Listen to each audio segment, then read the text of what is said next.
The majority of the wild horses live on Bureau of Land Management land, BLM land. They're not a natural part of this ecosystem.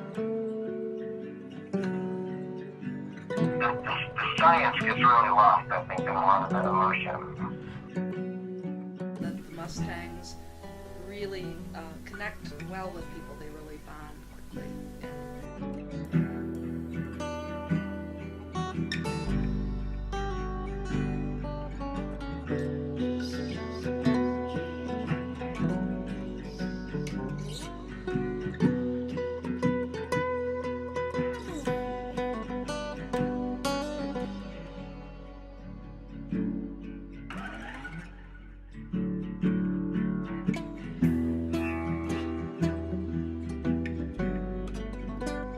My name is Ginger Kathrens, and I'm the Executive Director of the Cloud Foundation, and it's an organization that I started in 2005 after having spent since 1994 working on the wild horse issue. I felt that the Bureau of Land Management, that manages the majority of the horses on public lands, was managing them to extinction.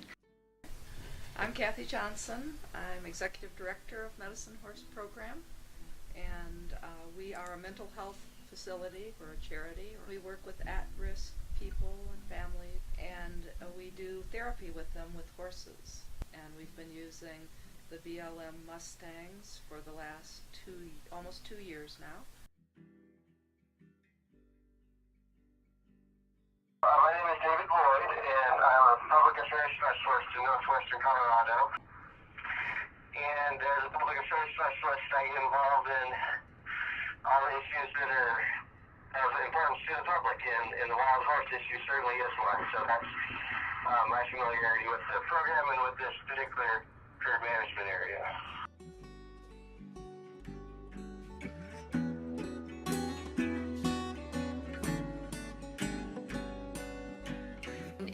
If horses are not native to North America, where are they native of?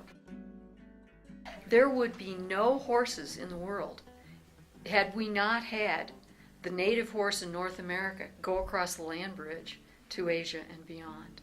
And during numerous times in their evolutionary history, they made that journey.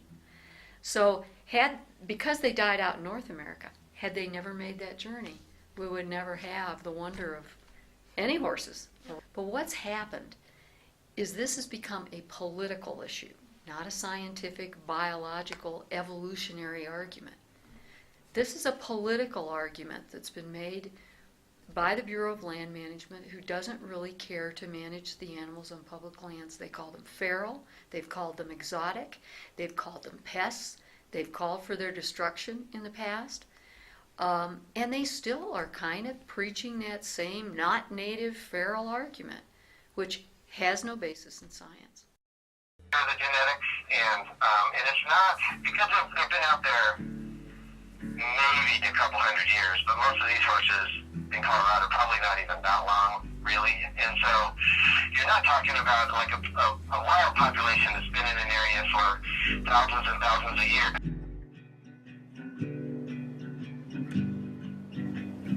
In 1971, the Wild Horse and Burro Act was created, and it was to protect the wild animals on these ranges.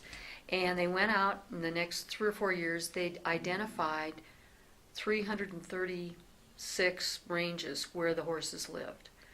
And now we have 179 of those ranges left. So over the years, they've just zeroed out herd after herd. But a critical issue right now is also the size of the herds that remain. Are they genetically viable? When it looks like the genetics are getting too not diverse enough, we'll bring in, when we gather horses from one area, we'll bring a couple mares in, put it into the area that needs more diversity, and so that is something we're keeping a really close eye on. But I imagine that breaking up those family groups is probably good for genetics, because I would think that there could be potential of inbreeding if these horses don't mix the gene pool a little bit. Science does not support us just leaving the horses alone and letting nature take its course.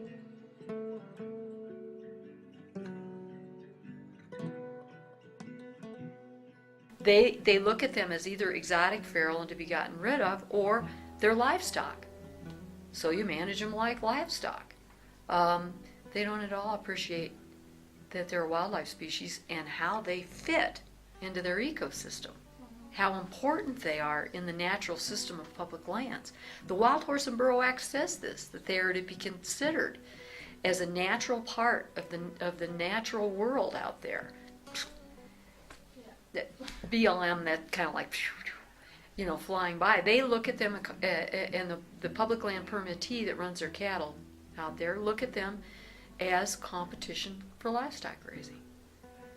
So, a lot of horse advocates have said because we do manage for livestock in areas where there's horses, they think it should just be for horses. We have a few areas that are like that, but the Wild Horse and Burro Act tells us to manage for both. The horses are mainly rounded up with a helicopter. They're run for 10, 15, maybe even 20 miles over rugged terrain. So right away they're damaged when many of them are damaged or killed when they arrive at the capture site, the trap site. And so the very way in which the horses are captured is cruel and unusual punishment. I honestly didn't think that the helicopters were terribly traumatic for these horses. I think they would felt the same as anybody chasing them on horseback. The horses moved away from them, but they weren't particularly terrified. We didn't see anything terribly dangerous. We didn't see any major injuries or trauma. I'm sure it happens, but again, having been in many horse places, it happens anytime there are horses in close captivity or close proximity. I did think that the people working in the pens were really considerate of the horses. The horses who wanted to stay together, who wanted to stay in their family groups, stayed next to each other and went back with their family groups if they were turned back out on the range. You found videos on YouTube and those sorts of things. When something happens on a gather, it's usually a very unpleasant thing. And then when something does happen and they get it on video, then it makes it, but they spend hours and hours where nothing happens.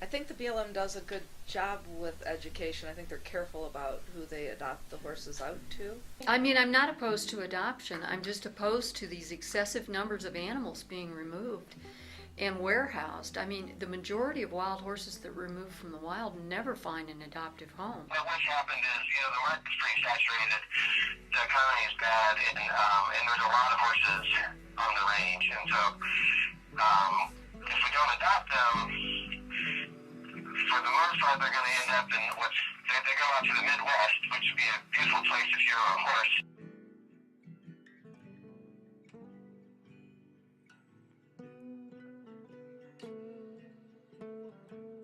Our goal is that we would restore the millions of acres that have been taken away from these animals, that we will take the short-term and long-term horses that are healthy enough, and we will let them go back to freedom. We will then erase a lot of the debt that has been occurring. I think it's 60-some% of the BLM's budget goes to feeding horses that have been captured. And millions and millions of acres have been taken away.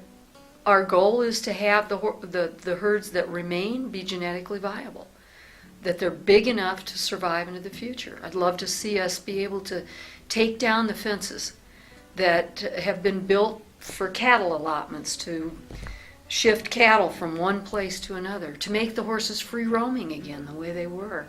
I'd like to see them as unmolested as possible. I'd like to see the predators protected in wild horse herds. if we can reduce the frequency of gathers, that would be ideal. And is it better to be confined in a barn or a pasture, or to live free? Their lives may be shorter, but they certainly are, they're living the way they're supposed to live.